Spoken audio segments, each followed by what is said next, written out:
Hi there, I'm Marcus from RightHostChoice.com, and today we're talking about domain names and what makes a good domain name. Number one, relevance. When you have a domain, it has to be relevant to the subject that your site is all about. For example, if you're interested in crossbow hunting and your site is called iliketoeatgame.com, it's not going to be very good because people who type in iliketoeatgame.com are not expecting to find information about crossbow hunting, and vice versa.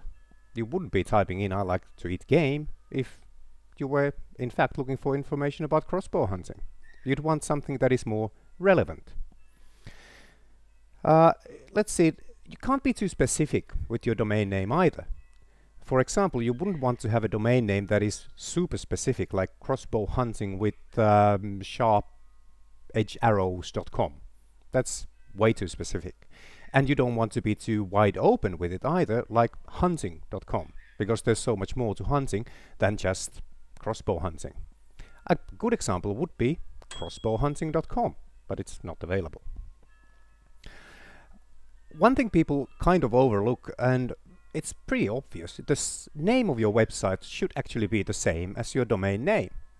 So, for example, my website is called Right Host Choice, and the domain is righthostchoice.com. It's a bit of a mouthful, but hey, that's the best I could do at the time.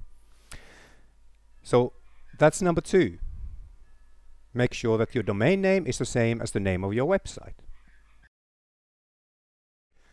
So brand names. Number three, brand names. They're great in domain names. Especially if you have a really narrow niche site. For example, if you're reviewing a particular product, it's awesome if you can get the name of the product into the domain name. You have to be careful about the legal issues here as well. So, you know, if you try to get Panasonic.com or Coca-Cola.com, it's not going to work out well for you. But if you have a specific say a specific product, like I'm recording this on a Flip Mino HD video camcorder, so I could do flipminohdreview.com. That'd be a very good domain name. Domain names should be as short as possible.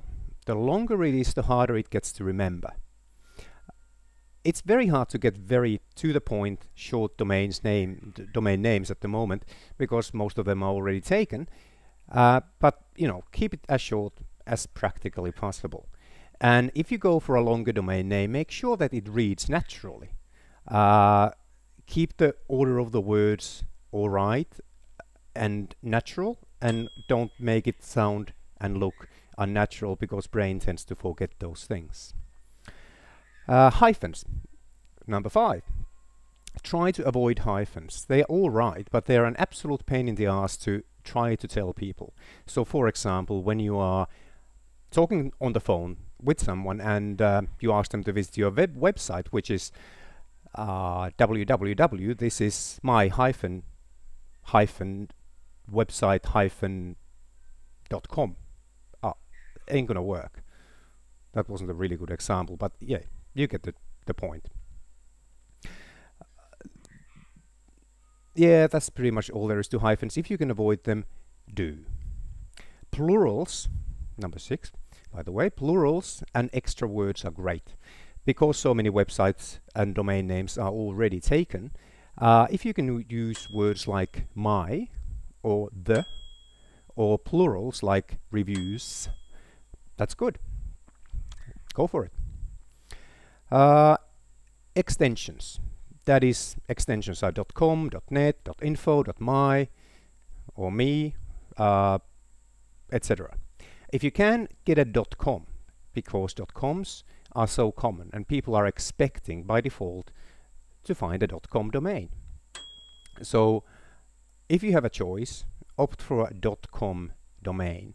The next best choice generally is .net and then .org, but still these days people expect .org domains to actually be organizations that generally don't want to sell you anything. So depending on what your website does, make sure that the extension kind of confirms that.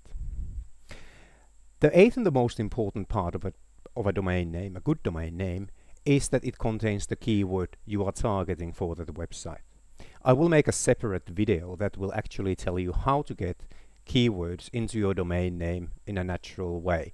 So until then, I'll just say if you can get keywords in it, awesome.